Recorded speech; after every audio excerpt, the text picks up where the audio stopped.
Alright family, it's your brother Asad and I'm back again with another quick video. So make sure you like, comment, and subscribe and hit the notifications bell so that you'll be notified when we drop new material on this channel. Secondly, in terms of housekeeping, I gotta give a special and a significant and a particular and a peculiar type of love to my South African family for all the love you guys have shown this channel. Myself, my wife, my children, we greatly appreciate it. Third, bam, bam, bam. In terms of housekeeping, we did a little meetup Saturday that just passed, the 31st, I think it was, right, or the 30th. I don't know, Saturday, and we've done one. We have done these meetups in the past. Last March we did one, and then at Jamili's, and I think before in December when we were here before. But now that we're here permanently, I was wondering, do you guys think we should maybe do a meetup at a black-owned restaurant like once a month? Here's the thing. It's a radically simple idea. I used to do it in New Orleans, right? Once a month, a group of black folk, a group of my friends, people that I knew, we would just meet up at a black-owned restaurant, eat, drink, be merry, pay our tabs, and leave. Why? Because it invests. Number one, we get to build with each other. We get to be around each other. We get to laugh and joke with each other and network with each other. Secondly, it invests money into businesses. It gives them a little boost, right? We can get black folk a little extra change in their registers, right? Black-owned businesses. So what better way to support black businesses than to eat, drink, and be merry? It's radically simple. So if you guys are interested in maybe doing this once a month, just put a 1 in the comment. I saw somebody else do that. If you think we should do it once a month, bam, put a 1 in the comment. Bam, bam, bam. Just like that. Put a 1 in the comment. 1 in the comment, and then we'll see what the response is, and we might pop it off. But I think it should be it would be a great idea. Eat, drink, be merry, have a good time with our people, support black businesses. At the same time, you can do something revolutionary, radically simple, but revolutionary. All right, so what is it like? What has it been like living here in South Africa these few days? Well, man, it is strangely familiar, and then there are some things that are not familiar, that are very foreign to me. And so I can maybe sum that up in an example. I went to Makro yesterday. And for those who don't know, Makro is owned by Walmart. Like, Walmart owns it. So when you walk into Makro, you're walking into a Walmart, right? Or a store that is set up very similarly to Walmart. Buy electronics there. You can buy drawers there, underwear, right? Pajamas. Because that's what I want to go. I'm gonna give me some pajamas. You know, food. You have the frozen food section and the dry foods and the fresh food. Pharmacy. It is Walmart, right? For all intents and purposes, it's Walmart. So Makro. I walked in the store. And okay, so that's the familiar part, right? I say some things are strangely familiar. Makro is strangely familiar. It's Walmart. I've been to Walmart a million times in my life, right? But here's what was not familiar.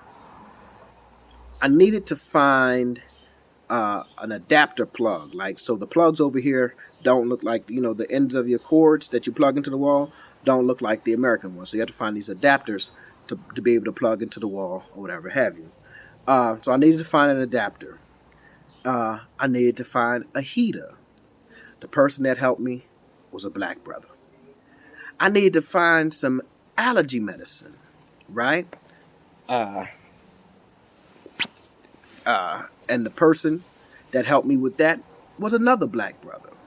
So when I went to check this out. So I say this like Walmart, but it's a Walmart mixed with a little bit of Sam's Club. So when I went to check out, the lady that I was checking out, first thing she asked me, she's like, "Do you have a Makro card?" And I'm like, "A Makro card? What is that?"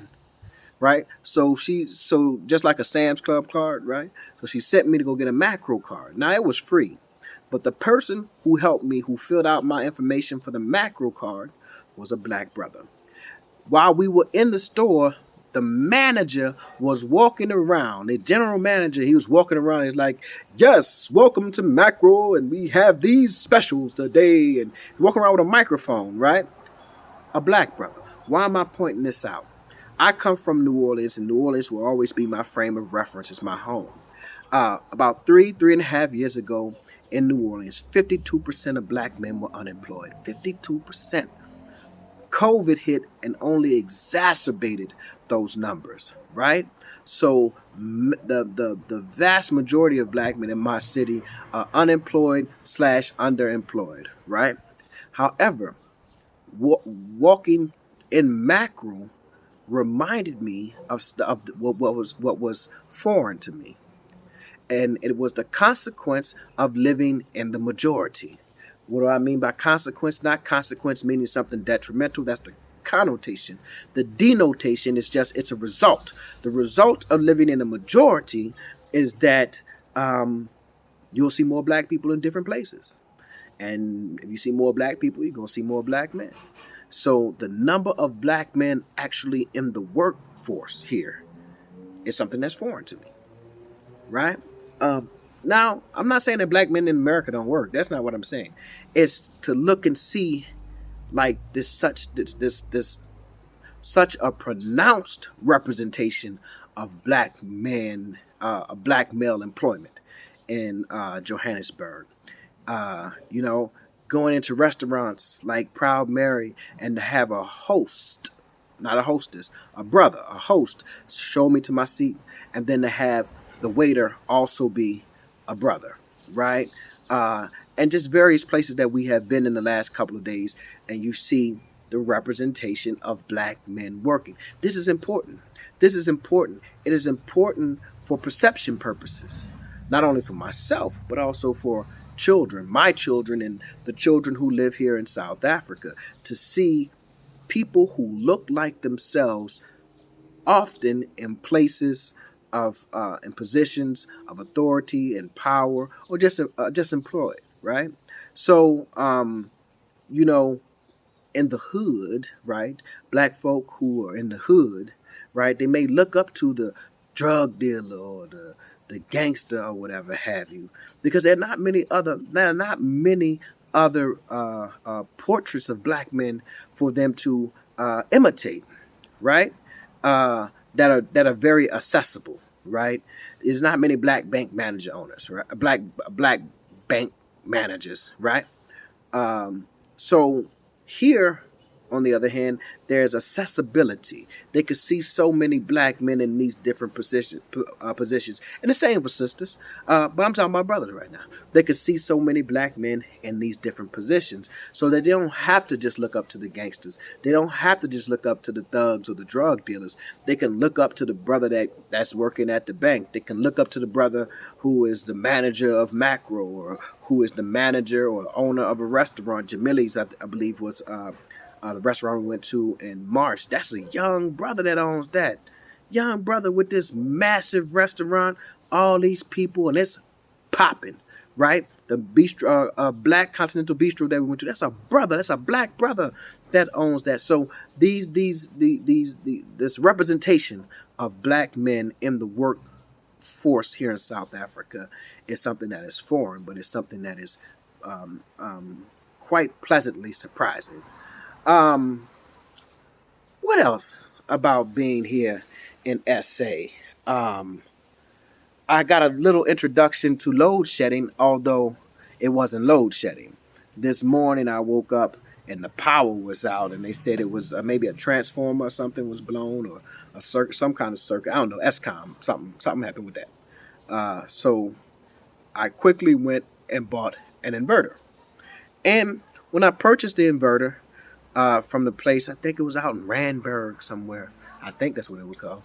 I said, man, this is an opportunity for African Americans and African Americans and Black South Africans to work together, because I'd never seen an inverter. I didn't know what an inverter was, but it looks like a big car battery. Now, it's not a car battery, because car batteries are meant to stay charged. They're not meant to lose power and then be recharged. As a purpose of their function. It happens, but it's not a purpose of their function. But I was like, man, I bet you there's a brother who, because these are like solar batteries, solar power batteries that we have in homes sometimes if you have solar power. And I was thinking, I bet you that is super expensive for South Africans to purchase these batteries, because it was super expensive to buy, right? To buy the inverter. But in the U.S., I think we could get those things much cheaper. So a black person and a black American and black South African need to link up. Not me. I don't know nothing about no business, and I don't know how to build it. But it looked pretty simple. And if it looks simple to me, to somebody who knows what they're doing, it's really, really, really simple. It's really, really simple, man. What else? Adrian drove, and so somebody asked us to start vlogging, right? So yeah, okay. So I started recording some of the stuff that we've been doing, and I'm going to splice together a little something. But Adrian drove for the first time yesterday on the other side of the road. I used to say on the wrong side of the car, but it's the other side of the car, not the wrong side. And that was an interesting experience, so I recorded that. I recorded our trips to Macro and a few other things. So I'm going to put together a little vlog, right, and let you guys see some of what it's like living in SA. But I can't just sit here and talk to this phone for too long. So I'm going to go ahead and go. And we'll be back soon with another video.